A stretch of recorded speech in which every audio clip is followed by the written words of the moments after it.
नमस्कार दोस्तों, आज हम ऐसी पॉलिसी के बारे में बात करेंगे जिसकी मार्केट में सबसे ज़्यादा डिमांड भी है और सबसे ज़्यादा बेनिफिट देने वाली पॉलिसी भी है, जिसका नाम है जीवन लाभ, टेबल नंबर 836। दोस्तों, मैं कहना चाहूँगा कि मैं ये पॉलिसी के बेसिक फीचर्स और इसको बेचने के टेक्निक आपको इसमें बताऊंगा, किस तरह से ये पॉलिसी आपको सेल करनी चाहिए। फिर भी आपको अपने विकास अधिकारी से समय समय पर जानना चाहिए कि मुझे कौन सी पॉलिसी बेचनी है और किस टर्म पर बेचनी है। टर्म हमेशा आपके विकास अधिकारी बताएंगे आपको कि कितनी टर्म की मिनिमम पॉलिसी बेचनी चाहिए, पीपीटी मिनिमम कितना रहना चाहिए, और क्या मैच्योरिटी या क्या बोनस की रेट, क्या एफएबी रेट अभी चल रही है। ये सब आप जानकारी अपने विकास अधिकारी से समय समय पर लेते रहिए और अपना नॉलेज अपडेट करते रहिए। हमारे द्वारा हम आपको इस तरह की सेवाएं फ्री में उपलब्ध करवा रहे हैं। अब हम सबसे पहले देखते हैं कि इसके कंडीशंस क्या है इस पॉलिसी को लेने के लिए। सबसे पहले हम देखते हैं इसकी एंट्री एज। इसकी एंट्री एज है 8 ईयर।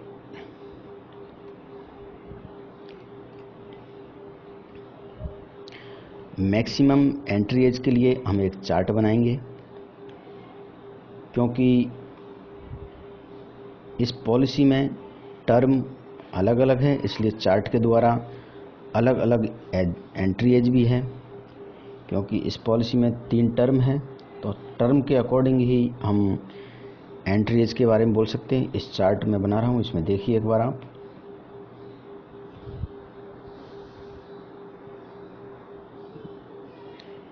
टर्म यदि 16 ईयर्स की हमने दी है तो उसके लिए मैं 59 ईयर्स की मैक्सिमम एंट्री एज ले सकता हूँ। यदि मेरी टर्म 21 ईयर्स की है तो 54 ईयर्स की टर्म दे सकता हूँ। 21 ईयर्स की है तो 54 ईयर्स तक ये पॉलिसी अप्रोच कर सकता हूँ। यदि टर्म 25 ईयर्स की दी है तो 50 ईयर्स तक के व्यक्ति को ये पॉलिसी हम अप्रोच कर सकते हैं। ये सब इसलिए क्योंकि इस पॉलिसी की मैच्योरिटी एज 75 ईयर है, near birthday maturity age 75 year है। इसका मतलब है कि 16 प्लस 59 75 हो रहा है, इसलिए हमने उसकी एज उसमें 59 ईयर्स से ऊपर के व्यक्ति को हम नहीं देते हैं। यदि 59 ईयर्स के व्यक्ति को हम 25 या 21 ईयर्स की टर्म देंगे तो इसकी मैच्योरिटी एज बढ़ जाएगी। ये कॉन्सेप्चुअल है, इसको आपको समझना है। इसको बार बार समझिए, इसमें कोई कन्फ्यूजन हो तो इसको बार बार देखिए, रिमाइंड कीजिए। मैं फिर बोल देता हूँ कि 25 की आप टर्म देते हो तो 50 ईयर्स के व्यक्ति है उसको तीनों टर्म दी जा सकती है, 21 की भी, 16 ईयर्स की भी, क्योंकि मैच्योरिटी 75 से नीचे रहनी चाहिए।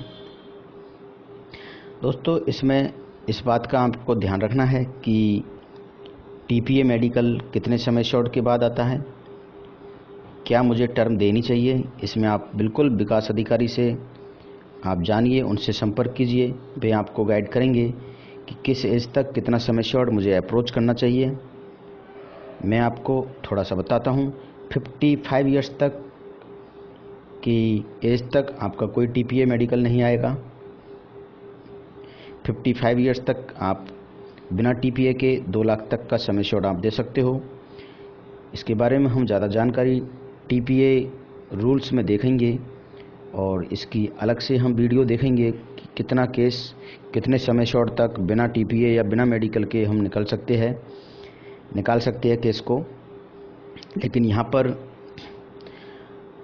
आप इन बातों की जानकारी अपने विकास अधिकारी से ज़रूर लीजिए और वे आपको ज़रूर ये गाइड करेंगे कि मुझे कितना समय शॉर्ट और कितने टर्म की पॉलिसी किस समय देना चाहिए। इसके बाद में हम देखते हैं नेक्स्ट पॉलिसी टर्म क्योंकि पॉलिसी टर्म के अकॉर्डिंग इस पॉलिसी में प्रीमियम पेइंग टर्म कम रहती है। इसे हम एक चार्ट के द्वारा फिर समझते हैं।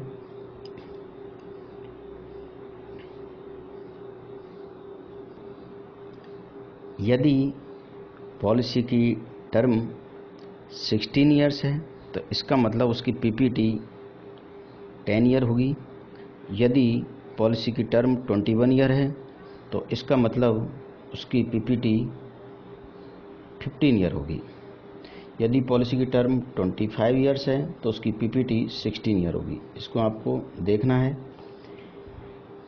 इसको इस तरह से भी समझ सकते हैं। दोस्तों, आपको पॉलिसी बेचते समय इस बात का ध्यान रखना होगा जिसमें कस्टमर का भी हित हो और आपको भी बेचने के बाद ऐसा लगे कि मैंने एक अच्छी पॉलिसी बेची है, अच्छी पॉलिसी सेल की है और सही बेनिफिट आपको भी मिल पाए।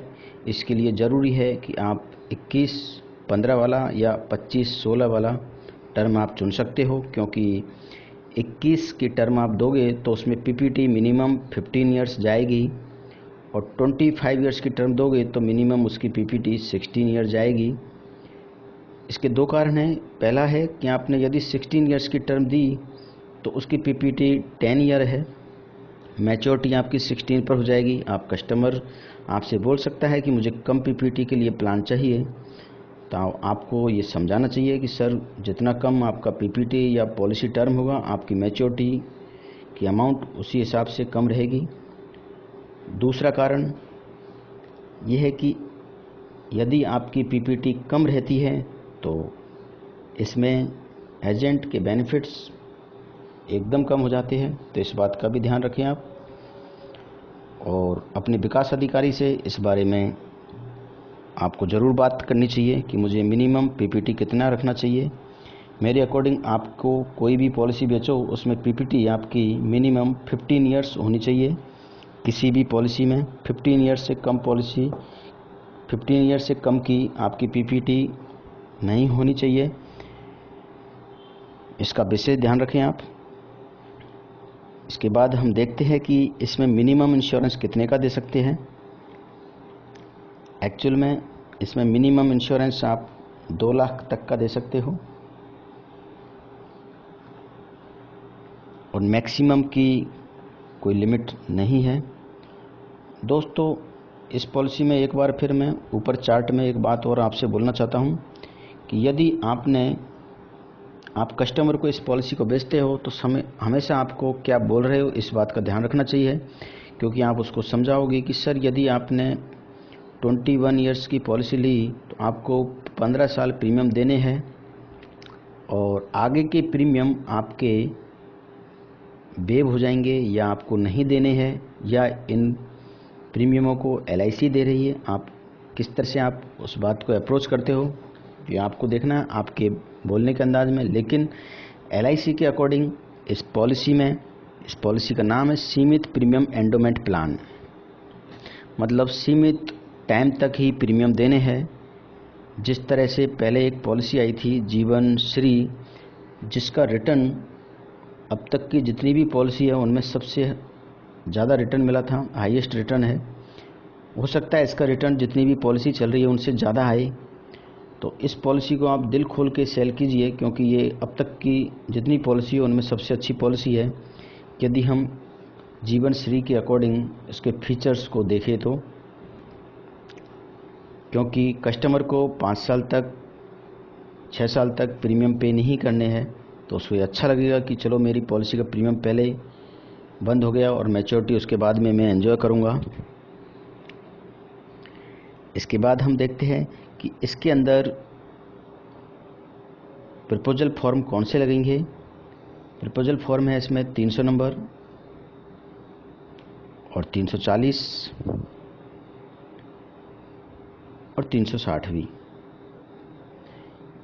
इसके बारे में मैं फिर दोबारा डिटेल बता देता हूँ। 300 नंबर फॉर्म हम हमेशा 18 या 18 ईयर्स से अधिक के व्यक्ति के लिए यूज करते हैं।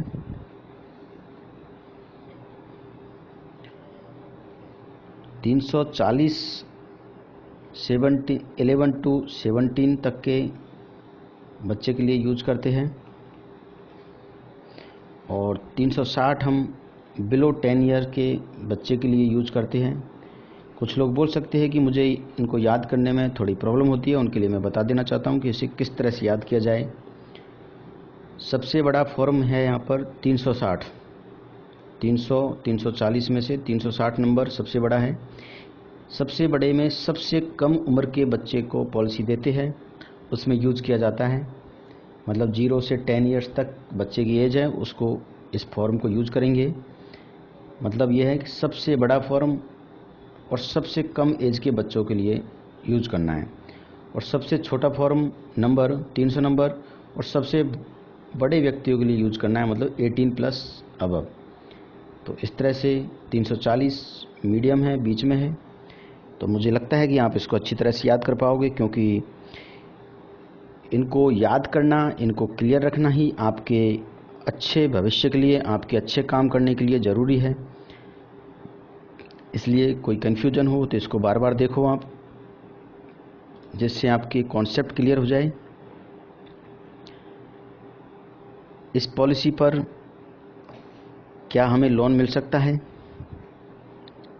ये भी आता है। बिल्कुल आपको इस पॉलिसी पर लोन मिलेगा। जैसे ही पॉलिसी के 3 इयर्स आप कंप्लीट करोगे, उसके बाद में लोन के लिए एलिजिबल होगे, बिल्कुल लोन मिलेगा। बैकडेटिंग, ये पॉलिसी बैकडेट भी की जा सकती है। बैकडेट करने के 2 फायदे हैं। सबसे पहले तो बैकडेट आप उसी फाइनेंस ईयर के अंदर कर सकते हैं। मैक्सिमम आप अप्रैल से बैकडेट करा सकते हो पॉलिसी को। यदि आपके पास अभी दिसंबर चल रहा है और आपको पॉलिसी बैकडेट में चाहिए, तो 1 अप्रैल से आप पॉलिसी स्टार्ट करवा सकते हो। इसके 2 फायदे हैं। यदि मैं एग्जाम्पल के साथ समझाता हूँ आपको। यदि किसी व्यक्ति की एज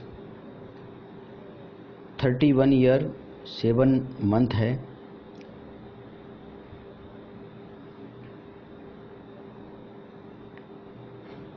तो सिस्टम इसका नियर बर्थडे के अकॉर्डिंग 32 एज कैलकुलेट करेगा,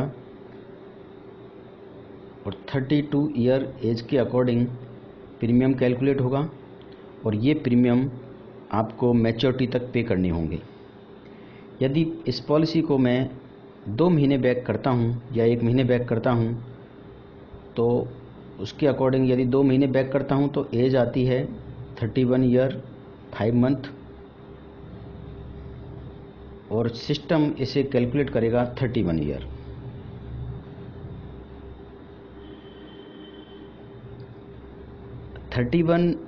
ईयर एज कैलकुलेट होने की वजह से ये जब तक पॉलिसी मैच्योर होगी, जब तक पॉलिसी का प्रीमियम मैं पे करूँगा, तब तक ये प्रीमियम 31 ईयर्स के अकॉर्डिंग कैलकुलेट होगा, जो कि कम प्रीमियम होगा। ये कस्टमर के लिए बहुत अच्छा हो सकता है।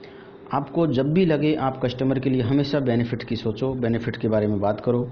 यदि आप उनसे हटके कुछ इस तरह का बता पाते हो, तो नो डाउट आपका कस्टमर आपसे इम्प्रेस होगा और आप पॉलिसी इजीली से सेल कर पाओगे।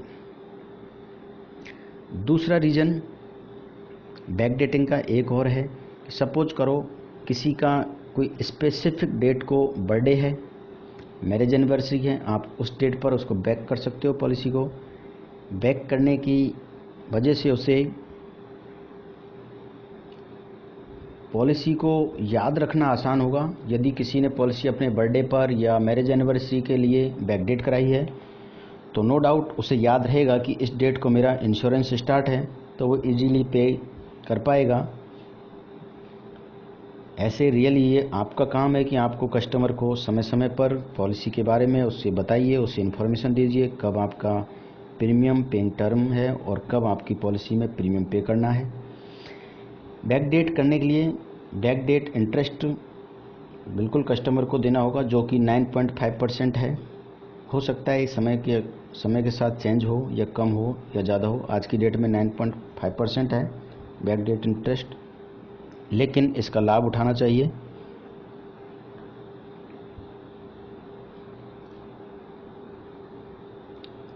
सरेंडर,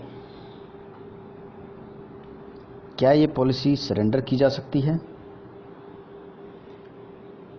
कभी भी मैं इसको सपोर्ट नहीं करूंगा कि पॉलिसी सरेंडर करवानी चाहिए, क्योंकि ये एक एंडोमेंट प्लान है और कोई यूनिट लिंक प्लान नहीं है।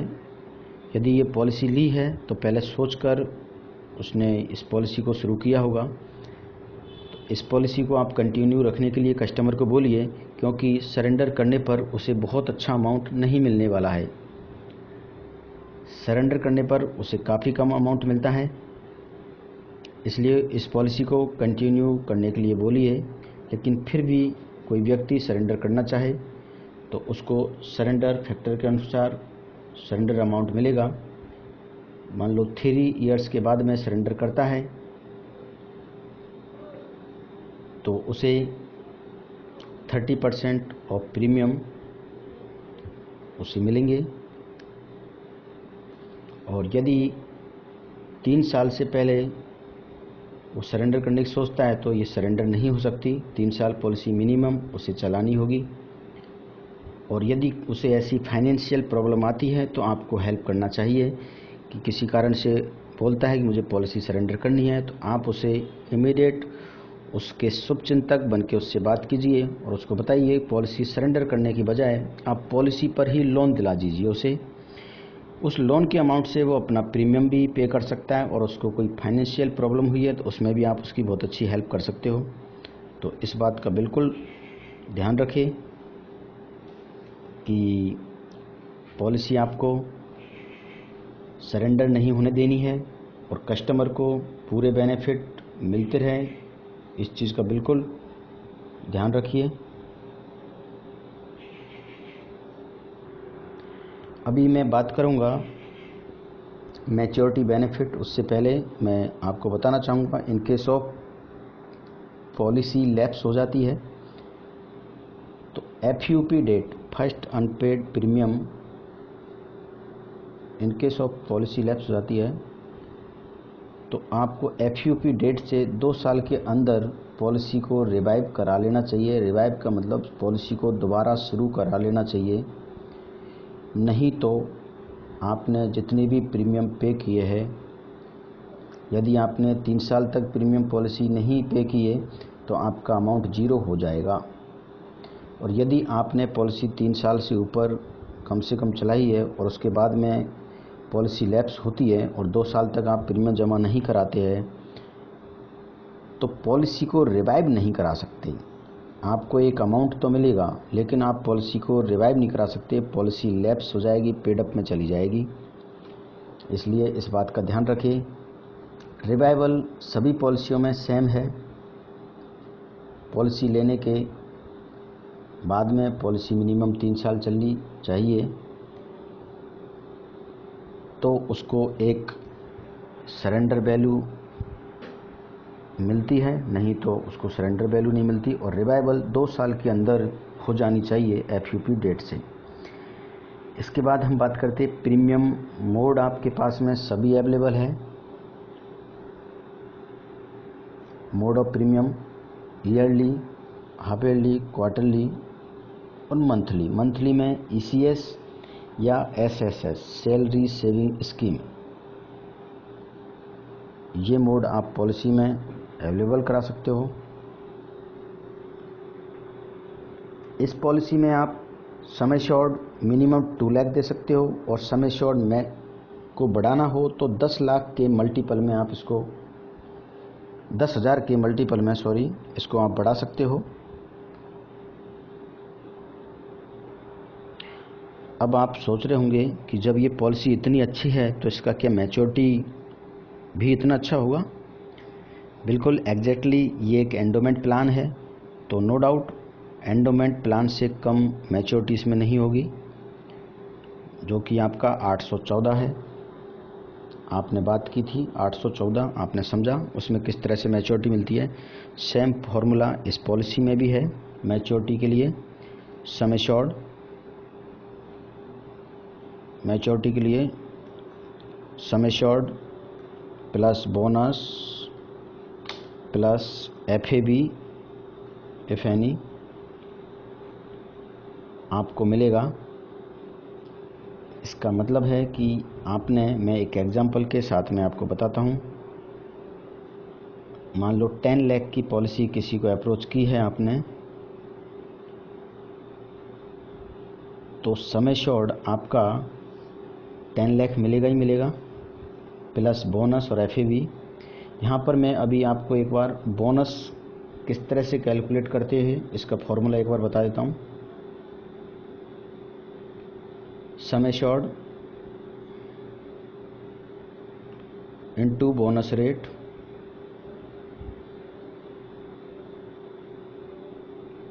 अपॉन 1000, क्योंकि बोनस हमेशा पर 1000 कैलकुलेट किया जाता है, इनटू टर्म, क्योंकि ये 21 साल की पॉलिसी है तो 21 साल तक का बोनस कैलकुलेट होगा। जितनी भी टर्म हो उसके अकॉर्डिंग हमें बोनस कैलकुलेट करेंगे हम। यहाँ पर देखने की बात है कि सम एश्योर्ड आपका 10 लाख है, बोनस की रेट आप अपने विकास अधिकारी से या आप LIC की साइट licindia.in पर जाकर आप देख सकते हो कि एग्जैक्ट आज की डेट में बोनस की रेट क्या है। मैं बोनस की रेट एग्जैक्ट आपको इसलिए नहीं बता रहा हूँ क्योंकि हो सकता है ये बोनस की रेट एक समय बाद चेंज हो जाए, तो इस वीडियो की सार्थकता कम हो जाएगी। इसलिए बोनस आप अपने आप कैलकुलेट कीजिए, क्योंकि बोनस की रेट चेंज होगी, इसके अलावा और सब सेम रहेगा, आपका बोनस कैलकुलेट होगा। इस तरह से ही FAB फाइनल एडिशनल बोनस, इसका फॉर्मूला है sum assured into FAB rate upon 1000, क्योंकि ये एक ही बार मिलता है, जैसा कि इसका नाम है फाइनल एडिशनल बोनस। इसी के अकॉर्डिंग आप इसके फाइनल एडिशनल रेट भी आप पता कर सकते हो licindia.in पर, और अपने विकास अधिकारी से आप जा सकते हो, वे आपको गाइड करेंगे कि कितनी बोनस रेट और कितना FAB रेट हम इसमें रखें जिससे कैलकुलेट हो सके मैच्योरिटी। दोस्तों, इसको हम दूसरे एग्जाम्पल के साथ में जानेंगे कि ये पॉलिसी और पॉलिसियों से अच्छी और सस्ती क्यों है और ज़्यादा अच्छा मैच्योरिटी अमाउंट इसमें क्यों है। मैं एक एग्जाम्पल लेता हूँ 10 लाख के सम एश्योर्ड के लिए ही। मान लो मैंने 10 लाख का सम एश्योर्ड एक एंडोमेंट 814 नंबर टेबल के लिए और जीवन लाभ के लिए मैंने पॉलिसी की। सबसे पहले हम देखेंगे, मैंने जीवन लाभ 30 साल के व्यक्ति को अप्रोच की जिसका टर्म है 21, PPT 15 ईयर, पॉलिसी लगभग 50 ईयर्स, आपका 51 ईयर्स पर मैच्योर हो जाएगी। हम देखते हैं इसके अंदर 30 ईयर्स की एज पर 10 लाख सम एश्योर्ड पर प्रीमियम आता है लगभग आपका 54,606 रुपये। ये मैंने आज की डेट के अकॉर्डिंग कैलकुलेट करके मैं निकाला है, पर ईयर ये प्रीमियम है। इसका मतलब पॉलिसी टर्म में लगभग 8,20,000 प्रीमियम पे करेगा कस्टमर।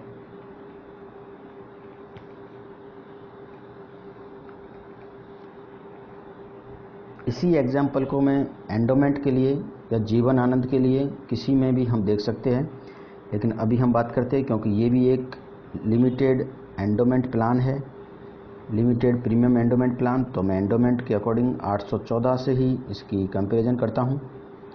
इसमें हम देखते हैं सेम 30 ईयर्स की एज पर, सेम सम एश्योर्ड पर। सबसे पहले मैं देखता हूँ यदि PPT 15 ईयर्स हो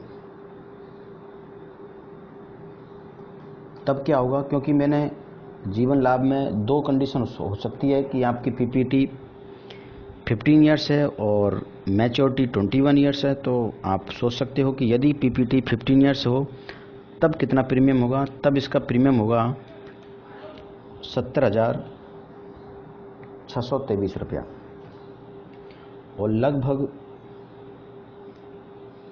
आप टोटल प्रीमियम 15 साल में 10,41,000 रुपये पे कर चुके होंगे। दूसरा, सपोज करो,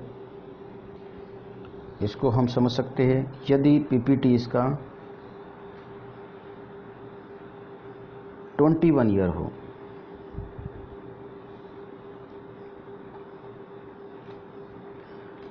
तब मैं लगभग टोटल प्रीमियम 9,86,000 रुपये पे कर चुका हूँ।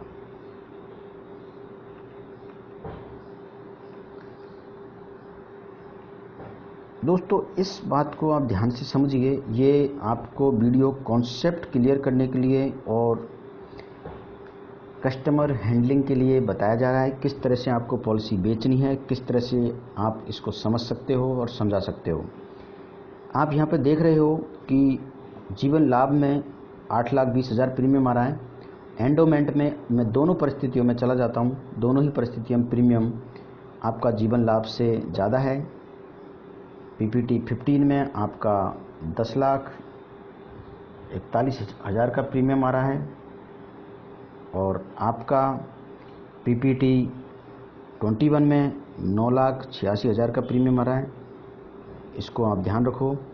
अब बात आती है मैच्योरिटी। क्या हम इसमें कम प्रीमियम दे रहे हैं तो मैच्योरिटी मंथ रहेगा। मैच्योरिटी के लिए सेम एंडोमेंट 814 और इसमें सेम फॉर्मूला है। मैच्योरिटी आपको सेम उसी तरह से मिलेगी जिस तरह से आपको एंडोमेंट प्लान में मिलेगी। तो नो डाउट आपको इस पॉलिसी को प्रेफर करना चाहिए, और इस पॉलिसी को इसलिए भी प्रेफर करना चाहिए क्योंकि ये पॉलिसी औरों से हटके है। क्योंकि आप किसी के पास जाओगे तो आप उनसे बोलोगे कि नई पॉलिसी ले लो, लेकिन आपके पास आपकी पॉकेट में यदि आप बोलते हो जीवन आनंद ले लो या एंडोमेंट, तो हो सकता है उनके पास में ये पॉलिसी पहले से ही हो। लेकिन इस पॉलिसी जीवन लाभ को आप लेके जाते हो तो आप कह सकते हो कि सर न्यू पॉलिसी है, न्यू जीवन लाभ, क्योंकि इसका नाम भी कस्टमर ने नहीं सुना है। और सर एक ऐसी पॉलिसी है जिसमें आपको लिमिटेड टाइम तक ही प्रीमियम भरना है, उससे आगे के प्रीमियम आपको पे नहीं करने। कस्टमर को कोई हो सकता है आपकी एक ही बात उसको हिट कर जाए और आपकी पॉलिसी सेल हो जाए। तो दोस्तों, इस बात का आप बार बार प्रैक्टिस कीजिए कि मुझे कस्टमर से क्या बोलना है, किस तरह से अप्रोच करना है, क्योंकि ये अपने आप में बहुत बड़ा लाभ आपको मिलने वाला है कि जीवन लाभ पॉलिसी ही उसने पहली बार चुनी है, क्योंकि इस नाम से कोई पॉलिसी पहले नहीं थी। तो उससे बोल दिए सर ऐसी पॉलिसी है जिसमें लाभ ही लाभ मिलने वाला है और कम प्रीमियम दे के सेम बेनिफिट आपको मिलने वाले हैं। अब हम इस तरह से इस पॉलिसी को सेल कर सकते हैं, लेकिन इसके साथ में हम दूसरा पॉइंट डिस्कस कर लेते हैं। इन केस ऑफ डेथ होती है, क्योंकि इस पॉलिसी में आप DAB and disability benefit rider, दोनों राइडर इसमें आपके पास अवेलेबल है। And disability benefit rider, in case of accidental death होती है तो उस केस में कस्टमर को एक सम एश्योर्ड और एक्स्ट्रा मिलेगा।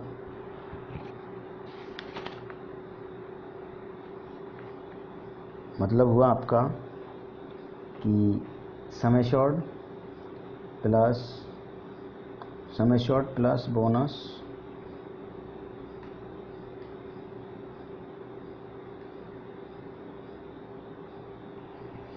इस तरह से आप देख सकते हो कि 2 इंटू सम एश्योर्ड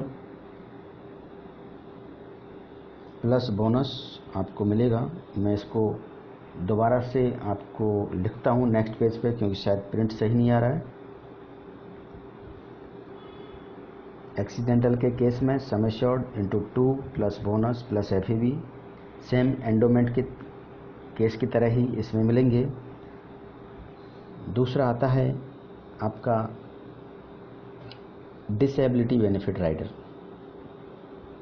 ये राइडर आपको कस्टमर को ज़रूर समझाना चाहिए, क्योंकि LIC ने इस पॉलिसी में सब कुछ दे रखा है, सभी बेनिफिट इसमें इनबिल्ट किए हैं। इन केस ऑफ, इसको मैं चार्ट के द्वारा आपको समझ देता हूँ कि सपोज करो किसी ने 21 साल की टर्म के लिए पॉलिसी ली, इन बिटवीन उसकी डेथ हो जाती है, मान लो 10 ईयर्स के बाद में या 2 ईयर्स के बाद में इस केस में, और डेथ होती है तो उसको डेथ बेनिफिट मिलेंगे। और इन केस उससे परमानेंटली डिसेबल होता है या इस लाइक नहीं रहता कि उसे कोई काम नहीं कर पाता है, उसके दोनों पैर या दोनों हाथ काम नहीं कर रहे हैं, तो उसको डिसेबिलिटी बेनिफिट मिलेंगे। ये आपको एक सम एश्योर्ड के बराबर मिलते हैं जो 10 इयर्स तक मिलते हैं। इसको समझिएगा ध्यान से। LIC डिसेबिलिटी बेनिफिट राइडर के रूप में आपको एक एक्स्ट्रा सम एश्योर्ड देगी, लेकिन 10 इयर्स के टर्म में आपको डिवाइडेड करेगी उसको और इंस्टॉलमेंट के रूप में देगी। मतलब इसका मतलब है कि 10 लाख का सम एश्योर्ड है तो 10 लाख रुपए डिसेबिलिटी बेनिफिट के रूप में आपको मिलेंगे, और ये आपको आपके एक्सीडेंट के बाद में, आपके डिसेबल होने के बाद में हर साल मिलेंगे 1-1 लाख रुपए। ये भी आपको मंथली इंस्टॉलमेंट के रूप में मिलेगा। 1 लाख रुपए भी आपका 12 से डिवाइड हो गया, और इसके बाद भी आपकी maturity same as it is मिलेगी। ये बेनिफिट जो डिसेबिलिटी के आपको मिले मैच्योरिटी पर, मैच्योरिटी अमाउंट से डिडक्ट नहीं किए जाएंगे। ये सबसे बड़ी बात है कि इसमें आपके मैच्योरिटी बेनिफिट से सेम मिलेंगे, और दूसरा आपकी प्रीमियम भी वेव रहेंगे, क्योंकि आप इस लायक नहीं रहे हो कि आप प्रीमियम पे कर पाओ या कोई इनकम जनरेट कर पाओ, तो आपकी प्रीमियम वेव हो जाएंगे आगे के। मित्रों, इस बेनिफिट्स को आपको कस्टमर को बताना चाहिए, क्योंकि जीवन लाभ में ऐसा कोई बेनिफिट नहीं है जो इसमें नहीं डाल रखा है। यदि बेनिफिट है तो उनको आप क्लियर कस्टमर को बताइए, तभी आप पॉलिसी सेल कर पाओगे। क्योंकि आज की डेट में मार्केट में यदि आप प्रॉपर तरीके से पॉलिसी सेल करते हो, प्रॉपर तरीके से बताते हो, तो LIC के अलावा कोई ऐसा और दूसरा ऑप्शन नहीं है जहां पर कस्टमर अपना पैसा डालना चाहेगा, क्योंकि सबसे सेफेस्ट जगह है LIC। क्योंकि वो देखता है, मैं कहता हूँ और आप भी इस बात को मानते हो कि LIC एक बहुत बड़ी ब्रांड है। बैंक से ज़्यादा सेफेस्ट जगह है आपकी LIC ऑफ इंडिया। तो कस्टमर को जब तक आप बेनिफिट नहीं बताओगे, प्रॉपर बात नहीं करोगे, तब तक वो पॉलिसी नहीं ले पाएगा। तो उसको प्रॉपर आप गाइड कीजिए, प्रॉपर बताइए। इसी के साथ मैं कहना चाहूँगा, यदि आपको वीडियो अच्छी लगी तो इसको लाइक कीजिए और हमें सब्सक्राइब कीजिए, जिससे मैं आगे आपको फ्री में और वीडियो उपलब्ध करा पाऊँ। आप देख रहे हो ये LIC कस्टमर केयर चैनल पर।